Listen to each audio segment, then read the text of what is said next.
Hello, welcome to another video.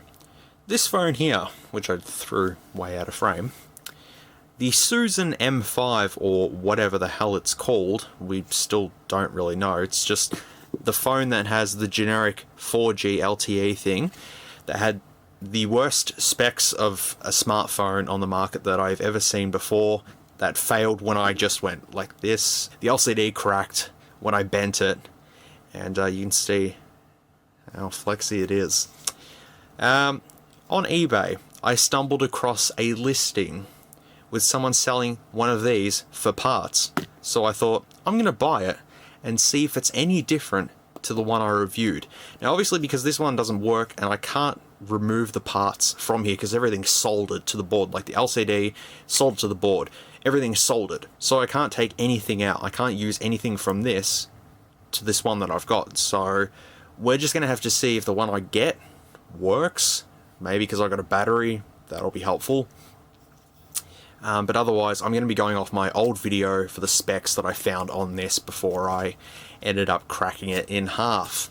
So anyways, let's just put that over to the side. And we have eBay parcel. Now, the listing was just this.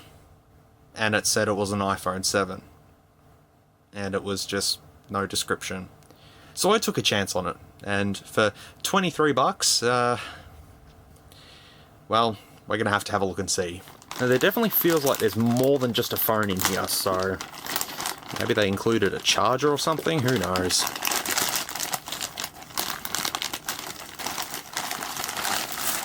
Oh, we got a...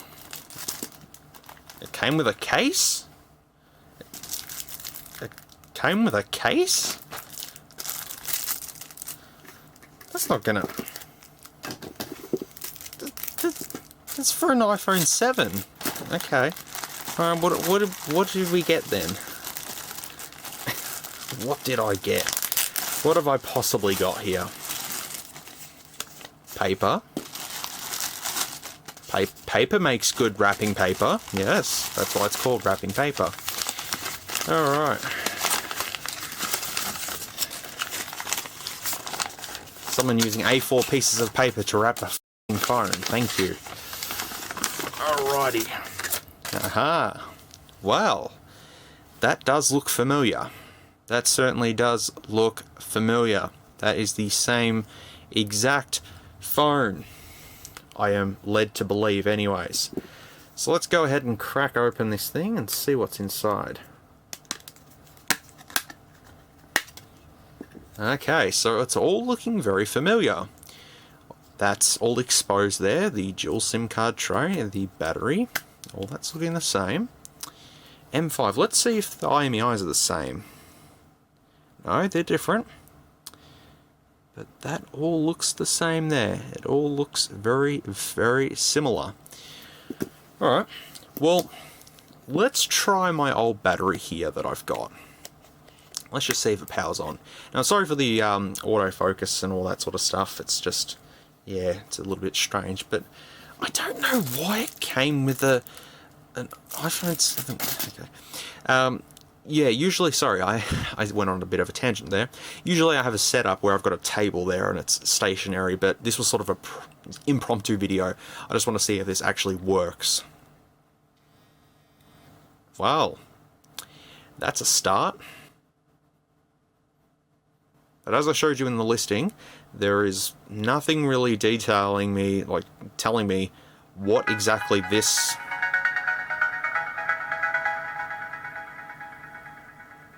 Thanks, phone.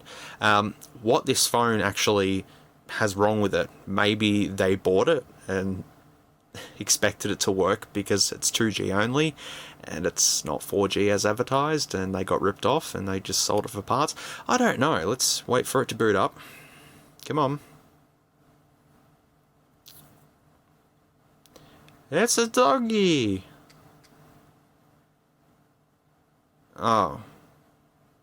Wow.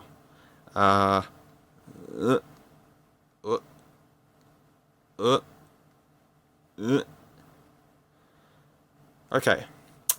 Looks like we have to do a factory reset. Back in a moment. Okay, so this thing has been on charge for quite a while. Actually, not too long, to be fairly honest. Probably about an hour or so, and it's already at, what was it? 90%. Okay, let's take that out. Let's try and factory reset this. Probably up and volume. Volume up and power should get me into it, maybe? We'll see. If it doesn't do it, it's probably, yeah, it's probably volume down. Ugh. Oh, by the way, this is supposed to be what? 2800 milliamp hour battery. Yeah, right. Ugh. Alright, try that again.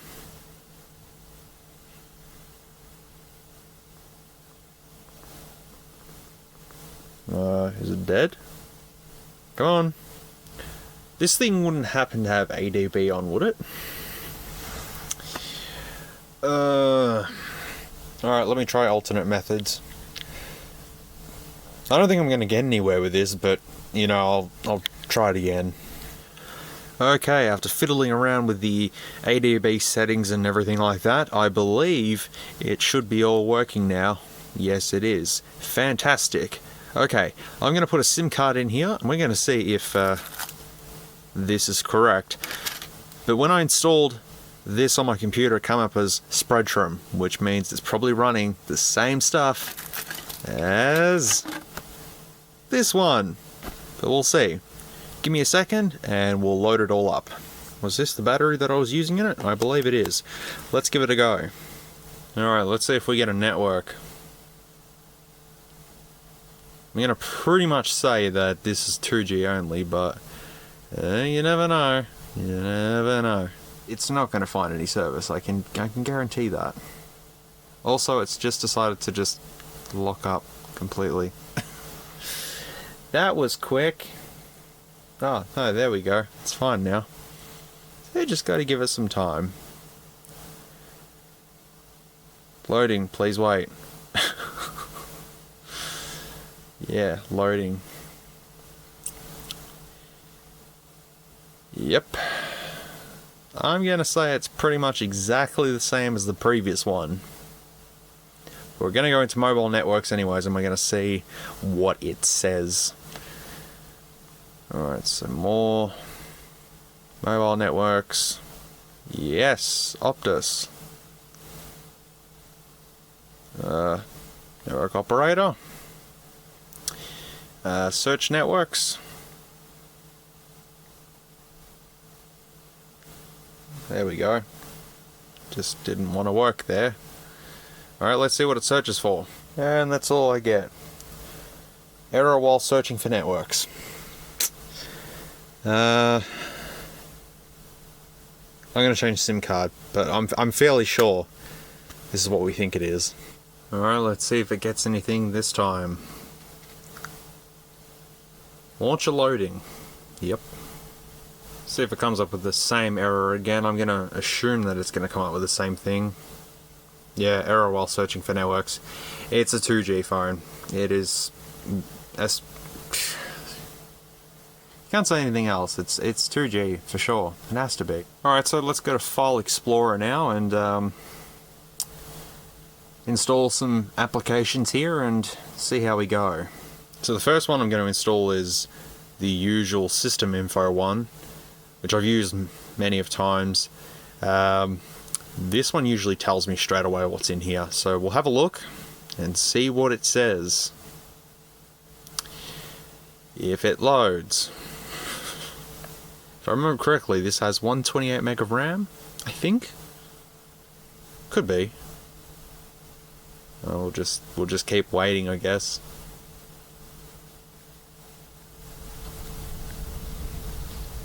Oh, something. Oh, there we... Yep. Spreadtrum X8 processor, MT6592. Doesn't know the bootloader. The Android version is 4.2. Ice cream sandwich. Kernel architecture, 8-core processor. Root access, nope. Yep, system of chip. CPU processors running. CPU load. Clock speed is 1 GHz. 2 cores. That's usual. And total internal memory, 128 meg ROM.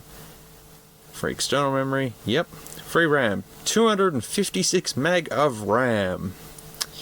Fantastic. 4.3 inches the screen is. It's supposed to be 5 inches, but yep, 480 by 854. I'm pretty much exactly the same.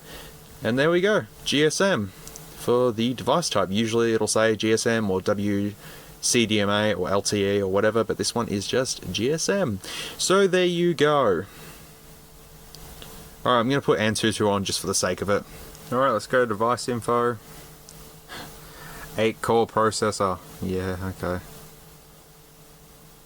256. Yep. It says Android version 4.2, but then it says 4.0.3. So I'm not too sure what the actual one is here. There you go. Just goes to prove that this and this are the exact same unit.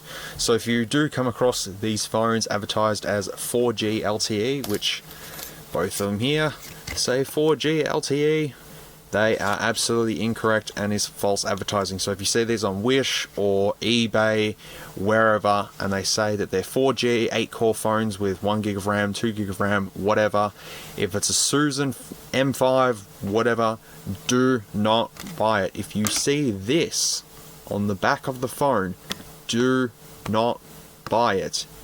It is false advertising and it's just a waste of money. You can buy smartphones for the exact same price that do have 4G functionality, except they're just, you know, not that great. But it's much better than having one of these things. So that's it for this review, or just follow up to the Susan M5 video. So thank you very much for watching. I hope that clears anything up. And I'm going to keep this one working just for the laughs, I guess. Alright, thanks a ton for watching, and I'll see you in the next video, whatever that may be. I've probably cracked the screen doing that. Hey, thanks for watching. If you liked this video, feel free to leave a like or a dislike if you didn't. Comment below if you would like to see more content like this. We'll see you in the next one.